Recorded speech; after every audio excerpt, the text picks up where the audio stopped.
Hello and welcome back to DLM makeover. আজকের ব্লগটা শুরু করছি মানালি থেকে, মানালির হোটেল অ্যাপেল রোজের উইন্ডো থেকে। আর এখান থেকে সামনেই বরফ দেখা যাচ্ছে। কালকে বিকালে যখন এন্ট্রি করেছিলাম তখন এই সামনের পাহাড়টা তো প্রচুর বরফ ছিল, পুরো সাদা হয়েছিল। আজকে রোদ্দুরের জন্য কিছুটা তো গলে গেছে, হ্যাঁ কিছুটা আছেও, আর দূরে ওই পাহাড়টা দেখা যাচ্ছে পুরো সাদা। যাই হোক, এখন বেরোনোর পালা, আর তাই এখানে ব্রেকফাস্ট করে এখন রেডি হচ্ছি। চলো হোটেলের বাইরেটা এখন এক ঝলক তোমাদেরকে দেখিয়ে দিই, কারণ সামনেই রোড, তাই বেশি তো দেখাতে পারছি না। যাই হোক, এগোই এবার। মানালিতে একটা জিনিস ফলো করলাম, যে যেদিকেই প্রপার মানালি থেকে চোখ রাখি না কেন, সেদিকেই শুধু সাদা বরফের পাহাড়। আর গ্যাংটকে সেটা বেশ কিছুটা যাওয়ার পরে, অনেকটা জার্নি করার পরে তারপরে বরফের পাহাড় দেখতে পেতাম, বা কোনো সময় হয়তো দেখতে পাইনি। কিন্তু এখানে দেখতেই পাচ্ছ, আমরা জাস্ট টাউন থেকে কিছুক্ষণই হলো বেরিয়েছি, তারপরেও এত বরফ হাতের কাছেই, একদম নাগালের মধ্যে। আর এই সামনে এখানে যে এত লোক দাঁড়িয়ে আছে দেখতে পাচ্ছ, গাড়ি দাঁড়িয়ে আছে, এখানে হচ্ছে জিপ লাইন হচ্ছে, মিডল দিয়ে এখানটা দিয়ে নদী গেছে, আর জিপ লাইনে করে একবার ওপারে যাচ্ছে আবার ফের এপারে আসছে। তো তাতে মনে হয় 500 টাকা করে নিচ্ছিল। যাই হোক, আমরা এখানে জিপ লাইন করিনি, আমরা কাল করব। কত ভিডিও এভাবে দেখাবো জানি না, কারণ এতটাই সুন্দর নিজেদের চোখে, তাই তোমাদের সঙ্গেও না শেয়ার করে আর থাকতে পারলাম না। ভিডিও করে করে ফোনের গ্যালারি ভর্তি হয়ে গিয়েছিল। এই যে নদীটা, এই নদীটারই এপার ওপার হয় জিপ লাইনের মাধ্যমে। একদম এবার হাতের কাছে বরফ।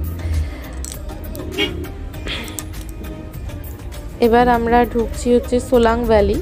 সোলাং ভ্যালিতে আমরা এখন স্টে করব না, এখন দাঁড়াবো না, আমরা এখন সোজা অটল টানেলের দিকে চলে যাব। আগে দূরেরটা দেখে এসে তারপর কাছেরটা যদি কিছু দেখার থাকে তাহলে দেখব। এমনি তো শুনেই এসেছি যে সোলাং ভ্যালিতে এখন আর কিছু নেই, এখন কোনো অ্যাক্টিভিটিসও হচ্ছে না, কোনো বরফও নেই, কিচ্ছু নেই। আর এই হলো সোলাং ভ্যালির গ্রাউন্ডটা, পুরো দেখতেই পাচ্ছ খালি, আর চারিদিকে এখন সবুজ হয়ে গেছে, কোথাও কাদা হয়ে আছে বৃষ্টির কারণে। এটাই ছিল সোলাং ভ্যালি। যাই হোক,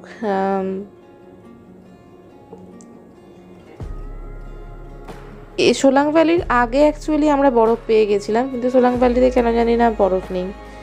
আর যাই হোক, সেই অপরূপ সৌন্দর্য গ্যাংটকের ছাঙ্গুর দিনের মতন, সেটা হলো দূরে পাহাড়, সাদা পাহাড়, আর তার ওপরে দাঁড়িয়ে আছে এই গাছগুলো। কি মারাত্মক! এগুলো সচরাচর আমরা টিভিতেই দেখে অভ্যস্ত, কিন্তু চোখের সামনে দেখতে কার না ভালো লাগে। আকাশ পুরো আজ পরিষ্কার, কোনো মেঘ বলে কিচ্ছু নেই আজকে, নীল আকাশ আর তার নিচে এরকম সাদা চাদর। আর এই দেখো একদম হাতের কাছে, তবুও আমরা গাড়ি থামিয়ে নামার উপায় পাচ্ছি না, কারণ অটল টানেলের আগে আমাদের গাড়ি দাঁড় করাবার কোনো প্ল্যান তো নেই, কারণ দেখতেই পাচ্ছ ন্যারো রোড, তো এখানে গাড়ি দাঁড় করালে পাশের গাড়িটা যেতে পারবে না, জ্যাম হয়ে যাবে, তাই আমরা এগিয়েই চলেছি। কি দারুণ! ফেরার সময় চেষ্টা করব গাড়ির সামনে বসে তোমাদেরকে ভালো ভিউটা দেওয়ার। যাই হোক, পেছনে বসেছিলাম এবং একবার সাইড উইন্ডো দিয়ে, একবার সামনের কাঁচ দিয়ে তোমাদেরকে যতটা সম্ভব দেখানোর চেষ্টা করেছি। আর এই যে জায়গাটা, এই জায়গাটা আমি প্রচুর ভিডিওতে দেখেছি। অ্যাকচুয়ালি আমি মানালি আসার আগে বা যে কোনো জায়গা যাওয়ার আগে সেই জায়গাটা নিয়ে প্রচণ্ড রিসার্চ করি, তো সেখানেই আমি এই জায়গাটার ভিডিও প্রত্যেকবার দেখেছি, তাই আমিও তুলে নিয়েছিলাম এই ভিডিওটা। আর নজারা কুছ ऐसा है, মারাত্মক। আর এখানে জ্যামও হয়ে গেছে, কারণ রোডে প্রচণ্ড ব্ল্যাক আইস রয়েছে, আর তার উপর আর্ধেকটা রোড তো পুরো বরফের তলাতেই চাপা পড়ে গেছে, তো সেই জন্য কোথাও একবার করে এদিকের গাড়ি ছাড়ছে, আবার একবার অপোজিট সাইডের গাড়ি ছাড়ছে। এবার আমরা অটল টানেলের কাছাকাছি এসে গেছি। এই ডান দিকের ওয়ালটা দেখতে পাওয়া মানেই বুঝতে পেরে যাই যে অটল টানেলের কাছেই এসে গেছি। আর কি পরিমাণে বরফ এই যে দেখা যাচ্ছে সামনে অটল টানেলের গেট, সাউথ পোর্টাল। এখানে 2 মিনিটের জন্য আমাদের গাড়িটা দাঁড় করানো হবে ফটোশ্যুটের জন্য, কারণ ফেরার সময় আর দাঁড়াবো না, ফেরার সময় নর্থ পোর্টাল দেখাবো। এই যে নেমে পড়েছি গাড়ি থেকে, আর এক ঝলক একবার দেখিয়ে দিলাম কারণ সামনে পুলিশ দাঁড়িয়ে আছে, যে কোনো মুহূর্তে যা হোক কিছু হতে পারে। যাই হোক বেরিয়ে গেছি এখন। এগুলো কি ঠিক বুঝতে পারলাম না, এরকম বক্সের মতন রাখা আছে। এবার আমরা এন্ট্রি করলাম অটল টানেলে। দারুণ সুন্দর এই টানেলটা, কিছু বললেও কম হয়ে যাবে। সামনে দেখতেই পাচ্ছ আমাদের ড্রাইভারও ভিডিও করছিল।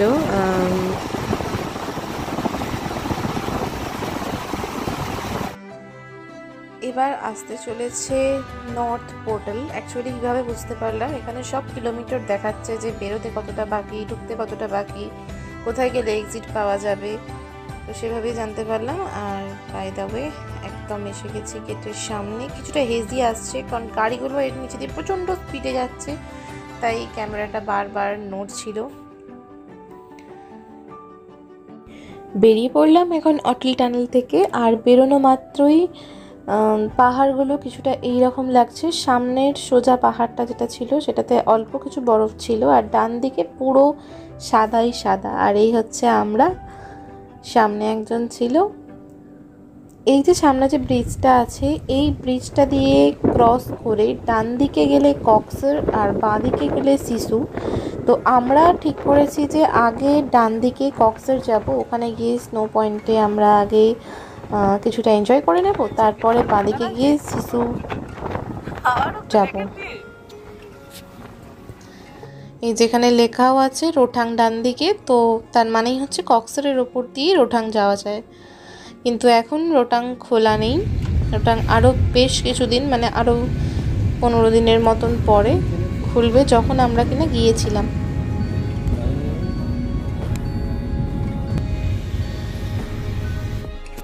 সব অপেক্ষার অবসান, আর এখন আমরা দাঁড়িয়ে আছি বরফের উপরে। আর এটাই হচ্ছে কক্সর। আর কক্সরের যে অ্যাক্টিভিটি পয়েন্টটা সেটা খানিকটা আরও এগিয়ে গিয়ে, তো আমরা কোনো অ্যাক্টিভিটি করতে রাজি নই কারণ অরূপের প্রচণ্ড ভয় পায়, আগের দিনেই বলেছিলাম। আর এই যে নিচে দিয়ে চলে যাচ্ছে যে গাড়িগুলো লেফটের দিকে, সেটা ওদিকে হচ্ছে অ্যাকচুয়াল কক্সের অ্যাক্টিভিটি পয়েন্ট। আর এখানে বেশ কিছু লোক আছে, এখানেই আমরা দাঁড়িয়ে যেতে বললাম। আর এখানেই অরূপ এখন কি করছে দেখো, কেউ একজন কিছু রেখে দিয়ে গিয়েছিল, সেটা ভেঙে দিল। যাই হোক এখন আবার ফেরার পথে কক্সর থেকে এখন যাচ্ছি আমরা শিশুর দিকে। এই যে আমি সামনে চলে এসেছি, আর এই হচ্ছে বরফের দেয়াল, যেগুলো কিনা এক একটা 8 ফিট 10 ফিট পর্যন্ত আছে সাইডের দেওয়ালগুলো।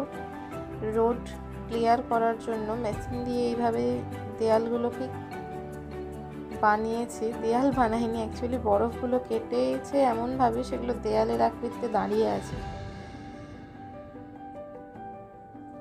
সামনের রাস্তাটা দুর্দান্ত, দুদিকে বরফের দেওয়াল আর মাঝখান দিয়ে রোড।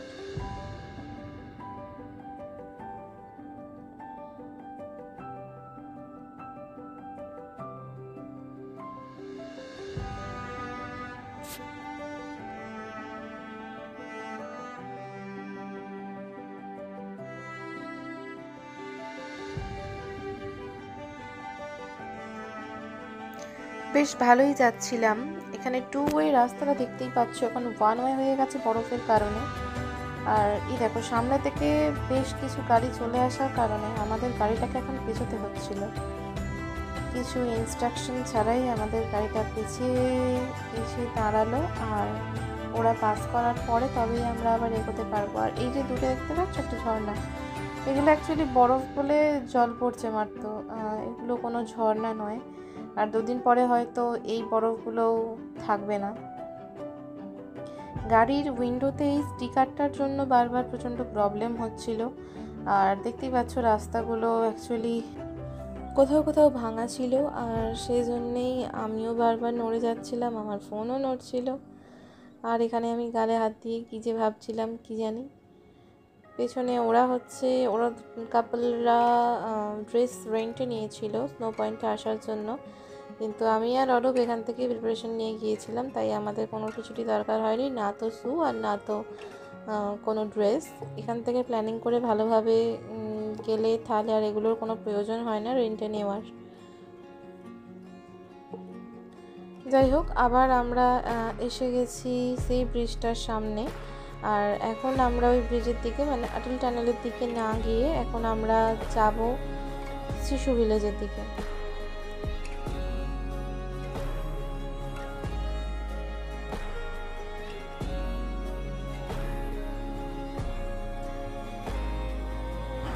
আমি বহু জায়গায় এরকম পাহাড়ি নদীতে গেছি, যেখানে কিনা ঠান্ডা, যেখানে কিনা গরম, সব জায়গায় গেছি, কিন্তু এরকম পাহাড়ি নদীর পাশে বা কাছে কখনো যাইনি বা গিয়ে কখনো ছবি তোলা হয়নি। তাই ভাবছিলাম যে এই কর্নারটা দিয়ে যদি নামা যায়। আমরা এখন শিশুতে এসেছি, বাট শিশুতে এখন আর নেই শিশু পুরো। আর আশা করি হাওয়ার আওয়াজটা আমার কথা থেকে বেশি শোনা যাচ্ছে। এখানে প্রচণ্ড হাওয়া দিচ্ছে, আর তার কারণ হচ্ছে এই নদী। জানি না ওই নদীটা অবধি যেতে পারবো কিনা, যার জন্য এখানটাতে এলাম। চারদিকটা এরকম, আর এটাই হচ্ছে লে লাদাখের রুট। এখান দিয়ে লে লাদাখ যাওয়া যায়, মানে কানেক্টিং পয়েন্ট। আমরা কক্সবাজার থেকে চলে এলাম, এখন আছি শিশুতে, এরপর অটোটা ক্রস করে ফের মানালি।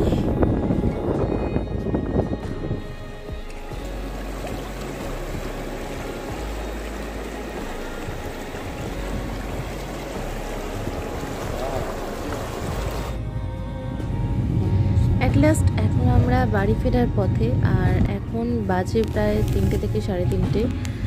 এই যে আবার এই ব্রিজটা ধরে এবার অটল টানেলে নর্থ পোর্টালে আমরা এন্ট্রি করব। আর কোথাও স্টপ নেব না, একদম লাঞ্চ করব। এখনো পর্যন্ত আমরা লাঞ্চ করিনি, তো এবার ফার্স্ট যাবো। প্রচণ্ড খিদেও পেয়ে গেছে। আমি ফোন নিয়ে আছি।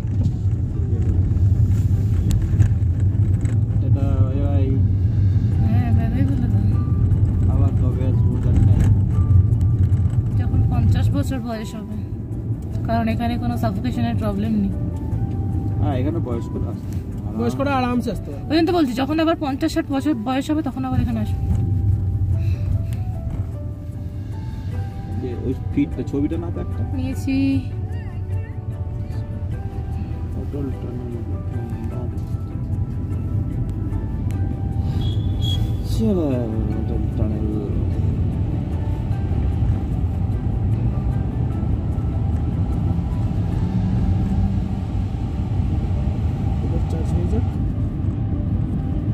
এবার সাউথ পোর্টাল দিয়ে বেরিয়ে যাব।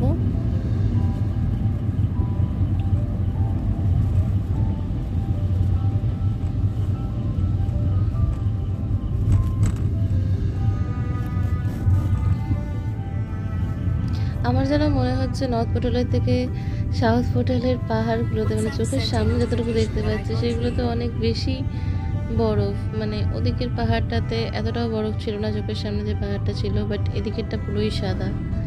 যাই হোক, থ্যাঙ্কস অ্যান্ড ভিজিট আগেন এখানে লেখা আছে। হ্যাঁ, অবশ্যই আবার একবার আসবো, সেটা কবে জানি না। আর এখন আমরা দাঁড়াবো না, এবার ডিরেক্ট হোটেল।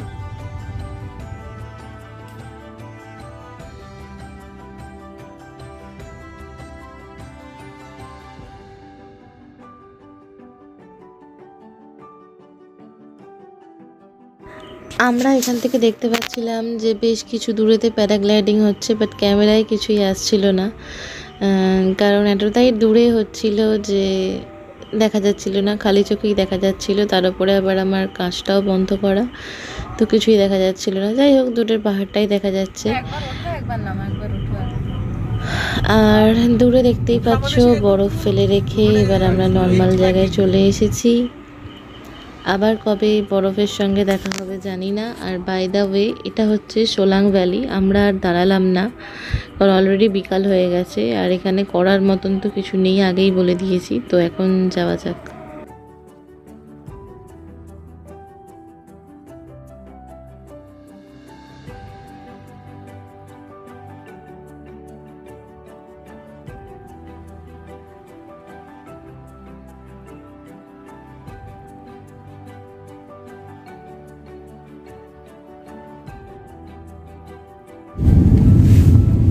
যোগিনী ওয়াটারফলস মোস্ট প্রবলি এরকম দূর থেকেই দেখতে হয়। আর এটা হলো যোগিনী ওয়াটারফলস।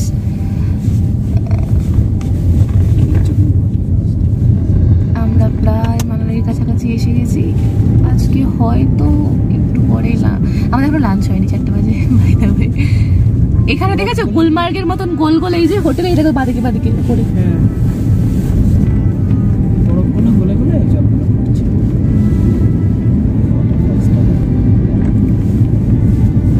হিড়ম্বা টেম্পল কালকে যাবো না? হাডিম্বা টেম্পল, হাডিম্বা। জাস্ট বিকাল 4টের পরে আমরা লাঞ্চ করতে এসেছি। দারুণ জায়গাটা, করছি তো। क्या हो गया?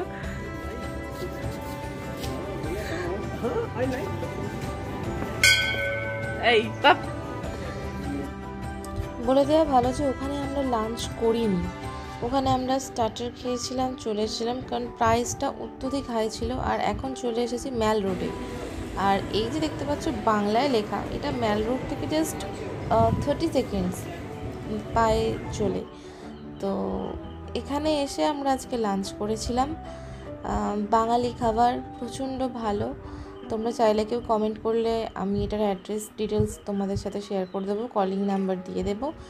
আর বাই দ্য ওয়ে, এই যে আমাকে দেখাতে দেখাতেই আজকের ব্লগটা এখানেই শেষ করব মানালি ম্যাল থেকে। গুড নাইট, টেক কেয়ার, সুস্থ থেকো, ভালো থেকো। আবার পরের ব্লগে দেখা হবে। Bye bye.